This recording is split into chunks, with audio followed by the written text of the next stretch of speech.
Hey guys, welcome to the DK Blade knife review channel. This is going to be my first video, and it's on a knife that I received yesterday from Blade HQ. And the fine fellows at Blade HQ always do a wonderful job getting knives out quickly and checking the notations to make sure they're sent out properly and just the way we want them. So thanks a lot, guys. A little bit of information on this knife. Let's see, we got the old zero tolerance 0450 CF. CF's going to stand for carbon fiber. And a little bit of information about the knife. We got the blade thickness at 12/100ths of an inch. The length is 3.25 inches for the blade. It's a good sized blade for a small knife. We have CPM Crucible Metals S35VN steel. Holds an edge and is not too difficult to sharpen. The blade style is a drop point. Finish is black stonewash. Plain edge. And you get the idea. We'll just skip over all this and go straight to the knife. Here's the box it came in. Kind of your typical zero tolerance, go bold or go home. Proudly overbuilt in the USA. Kai Limited up in good old Oregon. Beautiful town I've never been to, seen lots of pictures. It's a Dmitry Sinkovich design, and it runs on the KVT ball bearing system, proprietary to zero tolerance. So a really nice box. We're not here to see the box, are we? So throw that aside. And here we go. The zero tolerance 0450 carbon fiber edition. And I have to say, after owning this knife for about 19 hours now, I'm very impressed, and I think I might be shelving the Sebenza for a little while. Only for a little while. I always seem to come back to it eventually, but I sold off a couple other knives to be able to buy this one. The price was $180 shipped from Blade HQ, and I think it's a bargain at that price. We'll take a look at a couple of the features here, and to give you some good close-up shots, you can get an idea what you're looking at. Alright, so let's take a look at that carbon fiber slab. Nice close up there. You can see there's a little bit of texturing on the handle scale. Not very much. It does give it maybe a tiny bit of grip, but it's very smooth otherwise. And you can see it's definitely 100% carbon fiber. You can see the weave going all the way through the scale. And brings us to the next cool little aspect of this knife, which is going to be these sort of, they call it toxic green, I think, aluminum standoffs at the back here. Very nicely done, and they give it just a little bit of accented color on an otherwise basically black knife. This is going to be a flipper knife, so it's going to have your flipper tab here at the top. We'll go into the detent a little bit later, which makes this thing fly out like a bullet. The other handle scale is going to be made from titanium, which has been DLC coated black. And you can see in the right light there that fingerprints are definitely going to show up on this. I'm not sure if they anodized the pocket clip, but I haven't seen any wear yet, and holding it in my pocket for the last day here. Let's see. So one thing that is noticeable here is that they don't put any kind of female end of a screw head here. The screws go straight through the tab here, or through the slab here, through the standoffs, and screw into the titanium. I don't mind it. It's actually very well done. They're just about flat with the surface of the scale, so it doesn't bother me a bit. The clip is very tight. I don't predict it moving any way, up or down, side to side, anything like that. As far as tension, it's got an adequate amount of tension. It's going to hold in your pocket, no problem. Wouldn't call it a super deep carry, but it does carry deep enough that it provides a little bit of purchase at the top here to pull the knife out of your pocket. I kind of like that. You can get a deep carry clip if you want for the knife, but I just don't really see the purpose. Seems like a waste of money, and the clip that comes with this is just fine in my opinion. And then you have your kind of cool Dmitry Sinkovich pivot here, which sort of is his own design. Nothing fancy, not to be confused with Nothing Fancy, but nothing fancy about this pivot here. It does sit a little bit proud of the handle scale on both sides, but it's nice and rounded, doesn't get in the way at all of anything, and I kind of like that it's minimalistic. Doesn't have any of the weird kind of old 1980s Porsche wheel designs they've been doing on the ZTs more recently. I don't mind them, but it's not my favorite design.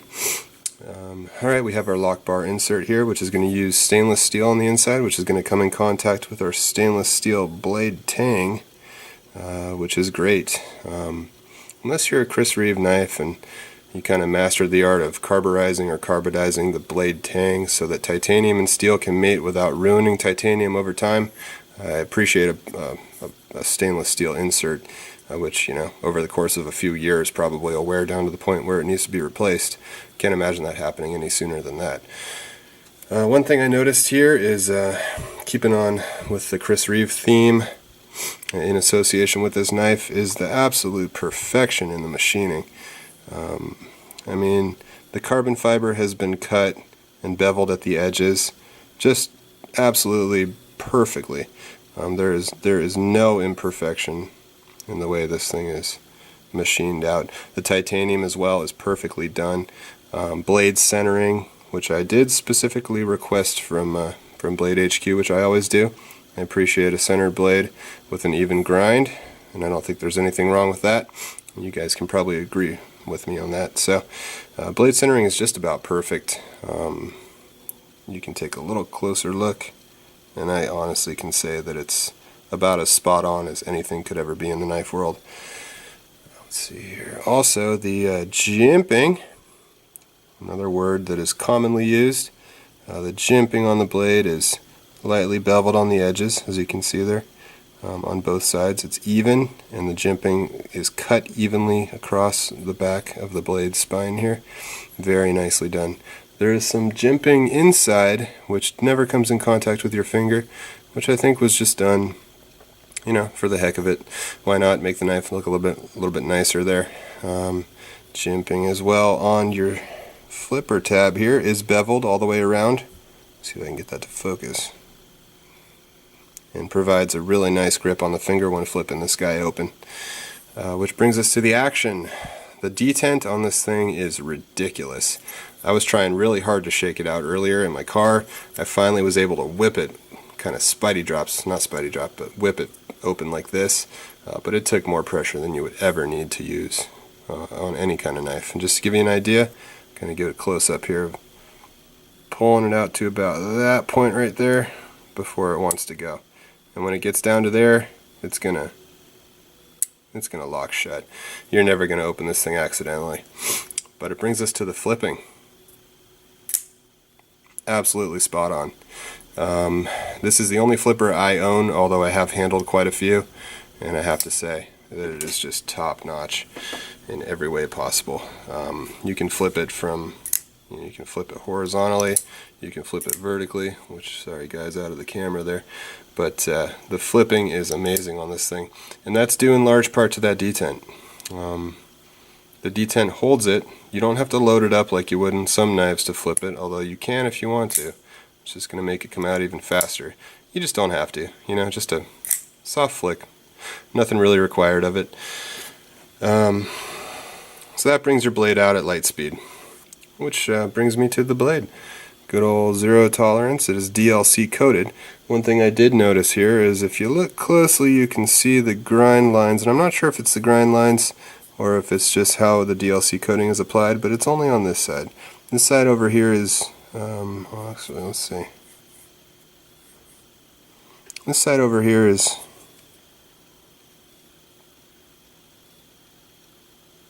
this side's smooth, actually. I take that back. It's so hard to notice this side is smooth. This side does have kind of almost like a grain put into the DLC coating. You can kind of see it there. It's so not noticeable that I really had to look closely to see it. But you do have this kind of cool swedge along the top here, which is evenly ground on both sides to perfection, of course. And you have a nice high flat grind, I guess you would call it a flat grind. It looks pretty flat to me. It's definitely not hollow. But you have a high flat grind here. It's a great slicer, and it comes to a razor sharp tip. The only thing about this knife that would kind of take it out of the hard use EDC category is going to be that the tip is very fine, although they do beef it up here at this part coming toward the edge a little bit. It kind of expands back out with that swedge to thickness down here at the end. The grind on the edge is zero tolerance Definitely a zero tolerance grind. It's very, very nicely done, and even all the way across. I haven't stropped or sharpened it yet at all. I don't plan on doing it. I gave it my proprietary skin cut test, which a little unorthodox, but you know, if you slide your finger across like this, you'll see that it'll definitely cut you if you're not careful with it. Very, very sharp. Not the sharpest knife. I think the sharpest knife I ever got from the factory was my Cold Steel Recon one, and also my Coyote Brown Rat from Ontario. That thing was ridiculously sharp, but this is sharp enough for any task you're going to throw at it. It's going to be an excellent knife for chopping down cardboard, for just carrying around with you. Great self-defense knife should you ever need it. I kind of don't I don't think that knives are the best tools for self-defense unless it's sort of a last-ditch effort to kind of spare your life. Otherwise, I'd probably end up just using my fists, but that's just me. You know, your mileage may vary. So let's get some good close-up shots here. God, that carbon fiber is just incredible. It's such a nicely done knife. I just have to hand it to Zero Tolerance for making a real winner here. Let's see. You have your writing on the blade. I've never been a huge fan of, you know, exuberant writing upon blades, but Zero Tolerance, you know, they deserve to have their logo on there. If you go to the back side here, we do have the 0450CF with the Kai USA and the Dmitry Sinkovich stamp there with S35VN, and mine happens to be serial number 2074. So I'm guessing that's the 2074th knife they've made. They must be selling pretty well at that rate. You'll notice that the clip rests on about half on the slab that is not associated with the lock bar, and that kind of frees up a little bit of pressure on that lock bar to make it a little bit easier to close. The lock bar, I think my one complaint about this knife is that the lock bar does not sit proud at all of the carbon fiber slab, so you kind of have to get your finger in there, but there's enough grip on that lock bar to be able to push it aside. The only thing I would say is if your finger's sweaty at all, you may run into a little bit of an issue trying to get that closed. But it hits the detent and then it just flies shut. So one-handed looks a little bit like this. Get to that point where you're at your detent, and it'll close, it'll snap shut. I haven't had any problems with this knife yet. I haven't cut myself once. Usually I cut myself within the first 24 hours of owning a new knife as I'm getting used to using it. But the clip on this one kind of keeps your fingers out of the way of the blade flying shut there. So I haven't run into any issues there yet with that. Let's take a look here. So that the titanium slab is just so nicely done. Guys, I gotta hand it to Zero Tolerance. This knife's incredible. At first I looked at it and I thought, well, maybe it's a little bit too small. I'll give you an in-palm shot there. I do have bare hands. I wear a size extra large glove. As you can see, my hands are pretty big. But this knife, I mean, it fills out my hand pretty well.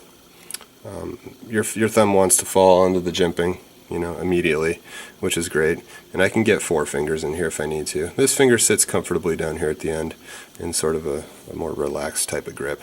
This is definitely going to be the grip for this knife. If you're not going to do very well, you can do a draw cut, but you're kind of going to be holding it down here at the flipper tab. For this kind of menacing stabbing grip, it's not very good for my hands. They're way too big for that. For a reverse grip like this, yeah, it's just fine. Let's see. The old pinch grip, yeah, not too bad. Not too bad. Excellent knife. Not small by any means. I'll put it there in my palm, you can see. It's a little bit longer than my mini Griptilian was before I sold it off, but it's thinner, and it weighs nothing. It's a featherweight. You don't notice it in the pocket at all.